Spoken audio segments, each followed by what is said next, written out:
Good afternoon, everybody. It's great to see you all virtually, I'm afraid. Now, I'm afraid this awful pandemic has caused us all a whole shed load of grief, but we always look for a silver lining, and the silver lining is we've discovered this new technology that makes this sort of meeting possible.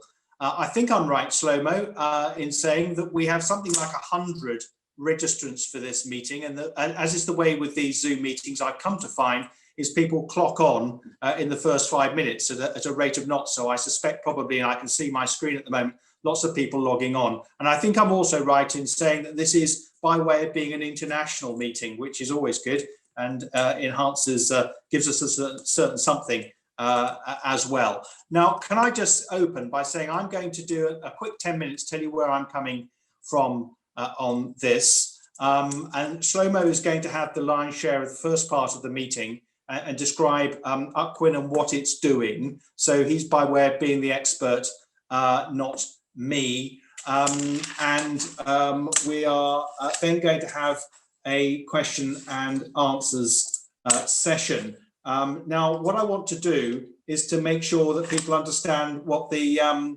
rules of engagement are going to be. So if you can please raise your hand on the participant button, which is in the top right-hand corner, that means we can make a list of those who want to speak on this matter, and I will take people more or less in order.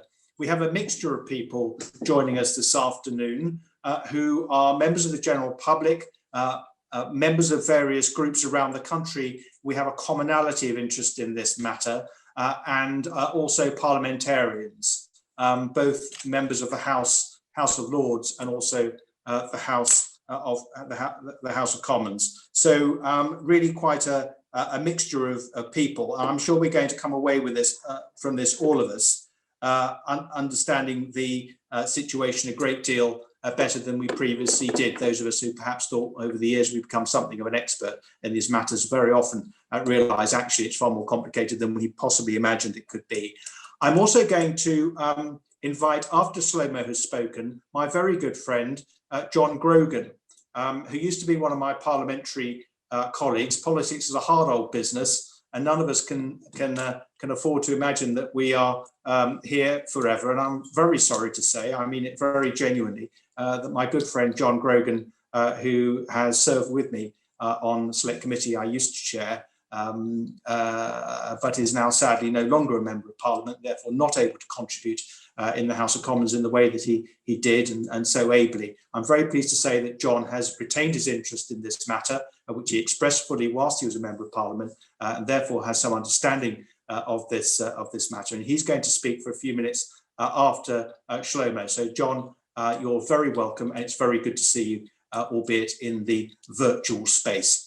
So just for a few minutes, I just want to describe where I'm coming from on this. I have a long constituency interest in air quality and its management.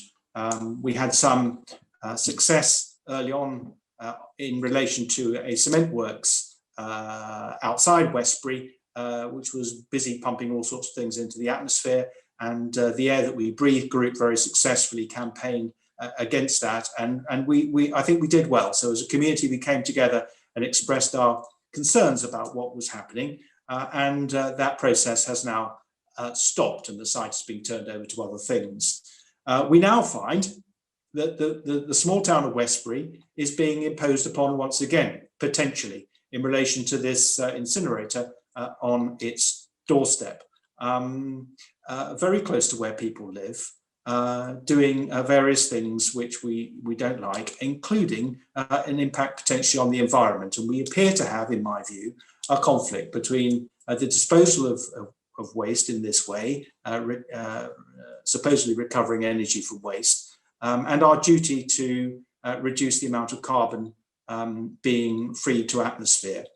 Of course, the imperative is reducing landfill, which we all want to see, but not at the expense, I would suggest to you, of disposing of the waste instead into our breathed environment rather than sticking it in a hole in the ground. For me, I'm concerned about overcapacity for this particular way of disposing of waste. I'm worried about the waste hierarchy, and the incentive this would give were it to be allowed for the disposal of waste in a way that is not optimal. So we need to, in my opinion, comply with the waste hierarchy, and that means reducing and recycling, doing all of that before we even consider disposing of it in the way that is proposed at Westbury and a number of other sites around the country. What we're faced with at the moment is a significant uptick in the number of these old style incinerators being built potentially around the country. And it seems to me that is going to do two things. Firstly, put pollution into the atmosphere at the time we're trying to reduce carbon in accordance with government targets. And secondly, reduce the incentive to dispose of waste in a more responsible and sustainable way. I'm also concerned about other things particular to Westbury, and of course all of us all around the country are going to have peculiarities in their locations around their applications. So noise, traffic rumbling through our towns, perhaps being rather skeptical about assurances about how much traffic is going to be generated in order to feed these voracious beasts that are being proposed. In the case of the small town of Westbury, it means heavy vehicles rumbling past directly on top of where people live, belching out vehicle pollution, shaking those houses, those small Victorian terraced houses in many cases, to their foundations, and generally impacting adversely on the quality of life of my constituents who already live in an air quality management area. And I'm deeply skeptical about the figures that have been produced suggesting actually traffic won't be increased significantly. Well, that's completely counterintuitive, and in any event appears to me to be based upon assuming that each vehicle will be fully laden, which I doubt will be the case, or indeed that there won't be pressure to dispose of more and more waste in this way, since it is expedient to dispose of waste in this way. And indeed, it seems to me the economic model for these plants is only sustainable if they dispose of more and more waste using incineration. That is completely contrary to everything government has rightly been putting in place as we try to address this really quite severe target in respect of reducing carbon. And particularly as we run into next year, this great year of environmentalism in the UK, hosting COP in Glasgow, the delayed COP in Glasgow, it seems to me wrong, entirely wrong, to be approaching waste disposal in this country in this way. So that's my pitch. I've had my 10 minutes. I suspect listening in today, people will very much agree with me, but that's not really the point of this. The point of this is to exchange ideas, to be better informed and better networked, so we're better placed to face this down together. Because my experience in Westbury over the years is if you are united, you stand a very good chance of success, of succeeding.